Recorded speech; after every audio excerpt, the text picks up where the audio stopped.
Di dinding muncul lubang sebesar mata. Dia penasaran lalu memanjat untuk melihat, tapi malah melihat seorang gadis aneh. Anak laki-laki itu merinding melihat lubang. Teman-temannya menertawakannya.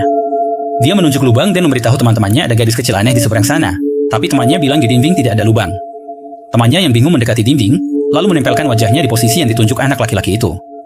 Tiba-tiba, kekuatan tak dikenal mendorongnya hingga menabrak dinding.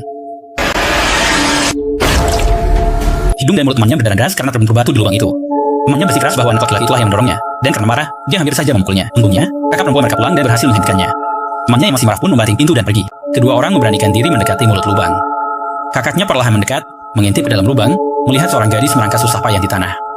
Kakaknya yakin anak perempuan tetangga sebelah mengalami sesuatu. Hal ini membuat adiknya penasaran tanpa alasan, jadi dia menunduk mengintip ke dalam lubang. Adiknya terkejut setengah mati, sementara kakaknya menariknya, berniat pergi ke rumah tetangga untuk menolong gadis kecil itu. Tapi adiknya ketakutan luar biasa. Dia bilang pada kakaknya, itu adalah hantu. Kakaknya pun bertanya, apa yang sebenarnya dia lihat di dalam lubang itu? Apakah berbeda dengan yang dilihat kakaknya? Melihat adiknya tak menjawab, kakak mengintip lubang. Kali ini, dia melihat gadis aneh itu memeluk bayi, bersenandung Mina Bobo. Tiba-tiba gadis itu memuntahkan darah dari mulutnya. Kakaknya pucat, ini menyeramkan. Dia memberitahu adik, sekarang menjauh lubang itu, rumah sebelah aneh. Setelah kejadian, tubuh adik sakit, bahkan hidung mulut berdarah. Dia bilang pada kakaknya, dia selalu mendengar suara dari lubang memanggilnya. Kakaknya panik memberitahu nenek, tapi nenek tak beri obat adiknya, malah membawakan susu untuk diminum. Mau tak mau, dia bisa minum seteguk menyenangkan nenek. Malam harinya, kakak beradik tidur lelap terbangun karena suara lubang. Mereka turun, cemas menatap lubang. Akhirnya, kakaknya tak tahan juga dan kembali mengintip ke dalam lubang itu. Kali ini, selain gadis yang merangkak di lantai, di atas sofa juga terbaring seorang pria mabuk. Adiknya bertanya pada kakaknya apa yang dia lihat.